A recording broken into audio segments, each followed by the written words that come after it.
Paul Hodes is a graduate of Dartmouth College. He then went on to Boston College to receive his law degree.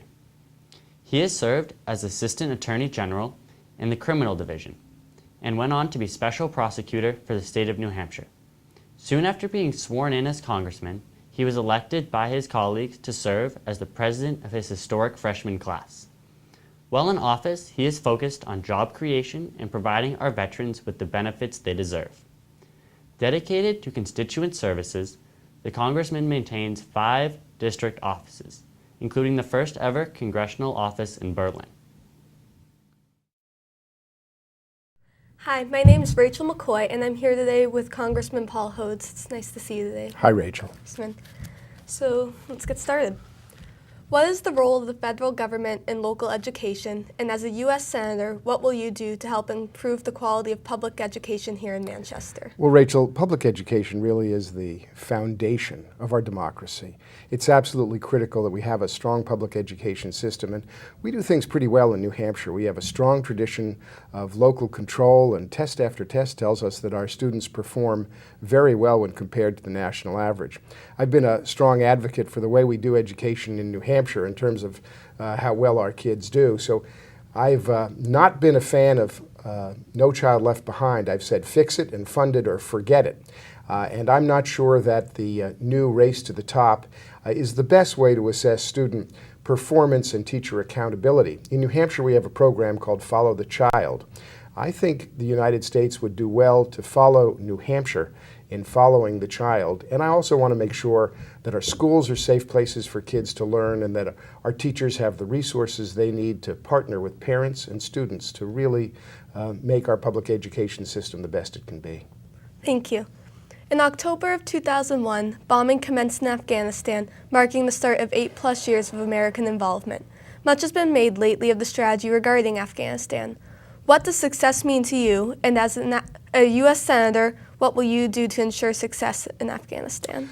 Well, Rachel, it's a very complex and difficult situation that we face. The first thing is that no matter what the policy that we decide is the right policy, it's critical that we support our troops who are doing a great job, whether it's when they're in the field or when they come home. So that's number one. We face a challenge there. Let's not forget that Afghanistan is the place that al-Qaeda, harbored by the Taliban, launched the deadly attacks on 9/11. So it's important that we do what we can to prevent Afghanistan from becoming a failed state and a haven for terrorism. And just across the border in Pakistan, there's an unsteady government that has nuclear weapons. There's a Taliban and al-Qaeda presence in Pakistan. So it's doubly important that we do whatever we can to prevent those nuclear weapons from falling into unfriendly hands. But military means alone are not going to accomplish our goal in Afghanistan. So it's important to hold both the administration accountable and the government of Afghan President Hamid Karzai accountable, because it's only if the Afghan government and the Afghan people can take on the Taliban that we're going to be able to be successful there. So it's really important that we create the space for them to stand up and do their job, but we've got to hold folks accountable to that goal. Thank you for your answer. Ultimately, today's youth will inherit the lasting effects of the current economic crisis. What groundwork will you lay to help assist young Americans in achieving prosperity within the next generation? Well, Rachel, we've just suffered a tremendous economic collapse, and we're still digging our way out. We had a house of cards economy on a foundation of sand, too much debt, too much risk, and too much greed. So first and foremost, it is critical that we address the long-term deficits that we have. It's important to cut the pork and shift priorities to make sure we can invest in the right way and enable our business community to create jobs. So rebuilding the middle class on a firm foundation is absolutely critical to kids today. That means a clean energy economy. We've got to focus on healthcare, our educational system, smart grid and broadband, our roads and our bridges.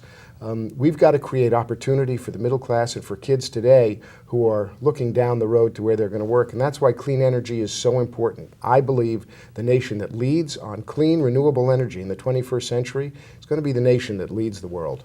Thank you. What do you enjoy doing in your spare time? Well, you know, things are pretty busy these days. we don't have too long before the next election, so I am very busy traveling all over the state. But in my spare time these days, I really enjoy being home on our porch, reading a good book or playing my guitar, and hanging out with Pego, and when our kids are home, although they're grown, hanging out with them. Thank you. And finally, what have you done to deserve my first vote? Rachel, when I began my career in public service, I had the good fortune to be interviewed by former Supreme Court Judge, then Attorney General David Souter. And his independence and his integrity impressed me in a really deep way. But most importantly, the lesson I learned from him was that as a public servant, I would answer to the people of New Hampshire and only to the people of New Hampshire. So whether it's standing up to people in my own party, or Republicans, or independents, or bureaucrats who aren't getting it right, or the special interests, the big Wall Street banks, big health insurance companies, or big oil, who are standing in the way of our democracy, my job as your United States Senator is going to be to stand up for you and answer to you and the people of New Hampshire, and only to you and the people of New Hampshire. And I'll be proud to do it. Thank you for joining us today, Congressman Hodes. You bet. Hi, my name is Rachel McCoy, and I'm a member of the Mayor's Youth Advisory Council. We would like to thank you for watching our presentation on the 2010 Senate election. In the winter of 2009, invitations were sent to the candidates running for U.S. Senate asking them to participate in this project. The making of this documentary has been an entirely youth-led process, and all the questions you heard were written by members of the Mayor's Youth Advisory Council. If you are interested in joining the council or you have any questions about what we do, call us at 624-6471. Once again, that number is 624-6471. Thank you.